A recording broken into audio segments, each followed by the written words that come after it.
Hidden deep beyond the clouds lies a temple no map has ever revealed. They say every warrior who entered was broken and only a chosen few returned as true masters.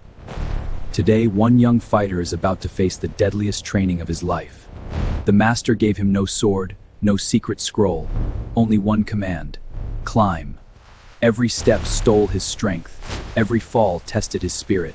Okay, let's dive into this explainer. I want you to picture, just for a second, this incredibly cinematic scene in your head. You are standing high up in these misty mountain peaks. The air is super thin and crisp, and there's this gorgeous golden sunrise just starting to punch through the heavy swirling clouds, casting long dramatic shadows over a set of ancient stone stairs. And right at the top of those stairs, that is our destination, a mysterious, completely hidden kung fu temple. Now, this isn't just a cool physical location, it's basically the ultimate stage for a really profound story about what it actually takes to achieve true mastery. Today, we're going to unpack the lore, the insanely grueling training, and the ultimate secrets locked away behind those temple walls. So imagine finally reaching the top of the stairs, lungs burning, right? And standing there at the entrance gate, totally calm, bathed in that warm morning light, is this wise elderly master. Now, if you're a hotshot young fighter showing up at this legendary dojo, you're probably expecting him to ask about your physical strength, your win-loss record, or your combat stats. But no, he doesn't care about any of that stuff. He looks right past the physical exterior and asks one single, piercing question to test the student. How much are you willing to sacrifice? Boom.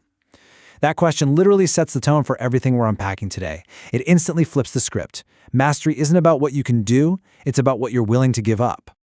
Now, what's really interesting about this slide is how it sets up Section 1, the Hidden Mountain Temple.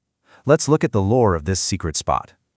For centuries, people literally whispered about this hidden temple. It was the stuff of absolute legend. You had all these ambitious fighters hunting for it, totally driven by the promise of ultimate power. But, almost no one ever found it. It stayed completely hidden up there among the softly fluttering prayer flags, because finding it wasn't just about having a good map, it was about your character. The legend explicitly stated that only those with an unbreakable spirit could enter its gates. I really want to emphasize how exclusive this path is. This journey is for sure not for the faint of heart. When that master asks what you'll sacrifice, he's basically filtering out anyone looking for a quick fix or an easy credential. You need a 100% unwavering commitment to self-discovery. Because if your spirit can be broken by fatigue or doubt or fear, those gates are staying shut. All right, moving into Section 2, the impossible training. This is where the real, intense test of limits begins. And this brilliantly illustrates the sheer madness of what happens once those gates actually open. The crucible begins, and it's a total shock to the system. It wasn't just a step up in difficulty, it was a complete paradigm shift designed to absolutely crush the ego. Picture those intense Hollywood action montages, whipping winds, pushing human endurance to the breaking point. Let's look at the actual mechanics here. Step 1, endless mountain climbs.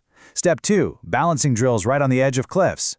Step 3, drilling thousands of precise strikes. Safe to say, they didn't have HR departments or safety nets out there. The physical toll is just immense. The student is out there balancing on wooden poles driven into a cliffside. And here is the absolute craziest rule of all. One single mistake, and you start all over. Think about that discipline. Zero partial credit. You either execute with utter perfection or you're back to square one. But actually, scratch that. The physical stuff isn't even the hardest part. The narrative takes a really fascinating turn here. The master's true trial had absolutely nothing to do with raw power. Strength alone was never going to cut it. Picture the young fighter sitting totally still by a rushing waterfall. The master is testing his inner fortitude. He wants to know, do you have the courage to face failure? Do you have the patience to literally start over after a mistake? And can you maintain focus when every single muscle in your body is just screaming in pain? You had to prove you had those internal qualities, or you weren't moving forward. It's wild. Which brings us to Section 3, the secret technique, the greatest lesson of all. So, we're months into this brutal discipline, right? The student has survived the cliffs, the endless climbs, all the starting over. Now, they're inside the ancient dojo, just lit by the warm, flickering light of lanterns. The master is finally preparing to reveal the temple's ultimate, most heavily guarded secret. The student is totally bracing for some deadly strike, some unbeatable physical maneuver. But the secret isn't a punch, it's not a kick. So the crucial point is this definition right here. True power means controlling yourself before trying to control your opponent. The ultimate martial arts technique is entirely internal. This is such a massive shift in thinking. I mean, think about how this applies to our own daily struggles. How often are we trying to control our circumstances or other people when our own minds are a total mess? The master is teaching that external control is just an illusion until you've conquered your own impulses and your own ego. And that leads right into the climax of the training. Before he can leave the temple, the student has to face one final challenge. But the goal is not to defeat his master. No, it's to prove he has mastered himself. Picture this epic sparring session out in the courtyard, autumn leaves falling all around them in slow motion. The combat is intense, but it's completely made up of controlled movements. The young fighter isn't swinging wildly trying to assert dominance or win a fight. He's totally dialed in, showing absolute emotional and physical regulation. He is proving, beyond a shadow of a doubt, that he has fully internalized the lesson of true power. Let's move to and see how this builds into Section 4, A Warrior's True Legacy, and the final outcome of this journey. Okay, the training is officially complete. We see the young martial artist walking back down those stone mountain steps. That golden sunrise is surrounding him again, but the vibe is completely different now. He's totally transformed. He went up that mountain as a fighter looking for power. He's coming down as a warrior who actually found peace. And the legacy he's bringing back, it boils down to these 3 traits: discipline, patience, and humility. The greatest lesson wasn't magic, it was these 3 things. These are the actual hidden techniques we all need to conquer our own impossible training. Discipline to just do the work when you don't want to. Patience to trust the process when results are agonizingly slow. And humility to recognize that true strength always comes from within. Which leaves us with one massive question to wrap up this explainer. Will you search for shortcuts or will you master yourself?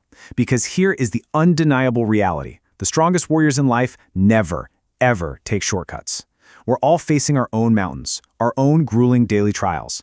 So you can spend your life looking for some magic easy button that doesn't exist, or you can roll up your sleeves and do the hard, quiet work of internal discipline.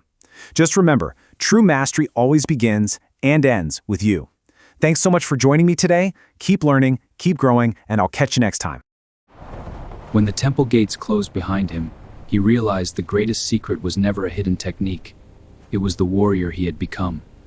He arrived searching for power, but he left carrying discipline, honor, and a strength no one could ever take away.